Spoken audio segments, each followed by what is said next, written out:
This video is sponsored by GenReview.online. GenReview.online, one of the best online portal site. Hi friends, animal story சேனலை subscribe பண்ணிக்கோங்க. பக்கத்தில் உள்ள bell ஐக்கனை click பண்ணிக்கோங்க. இப்போ நம்ம வீடியோக்குள்ளே போகலாம். முன்னொரு காலத்தில் ஒரு சாமி அணில் இங்கே வாழ்ந்து வந்துச்சான்.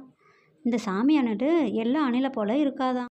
அந்த சாமி அணிலுக்கு அந்த காட்டில் என்ன இருக்குன்னு ஆராயிறது தான் முக்கியமாக. அப்படி ஆராயும்போது அங்கேருந்து ஒரு சவுண்டு கேட்டுச்சான்.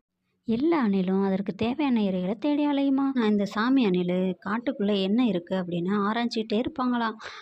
அப்போ ஆராயும்போது அந்த மரத்துலேருந்து ஒரு சவுண்டு கேட்டுச்சான். அந்த சவுண்டு என்ன சவுண்டுன்னு பார்க்க போனான். அந்த சாமி அணில் அங்கே போய் பார்க்கும்போது ஒரு கூடுலேருந்து ஒரு பறவை கீழே விழுந்துருச்சான். அந்த பறவை விழுந்ததை எப்படிடா கொண்டு போகலாம் அப்படின்னு எல்லா அணிலையும் கூப்பிட்டு அந்த பறவையை மேலே அனுப்பிடுச்சு. அந்த பறவையை காப்பாற்றின அணில் சாமிக்கு எல்லா அணிலும் நன்றி சொல்லுச்சு. இந்த ஸ்டோரி உங்களுக்கு பிடிச்சிருந்துச்சுன்னா சப்போர்ட் பண்ணுங்கள், லைக் பண்ணுங்கள், ஷேர் பண்ணுங்கள். தேங்க்யூ.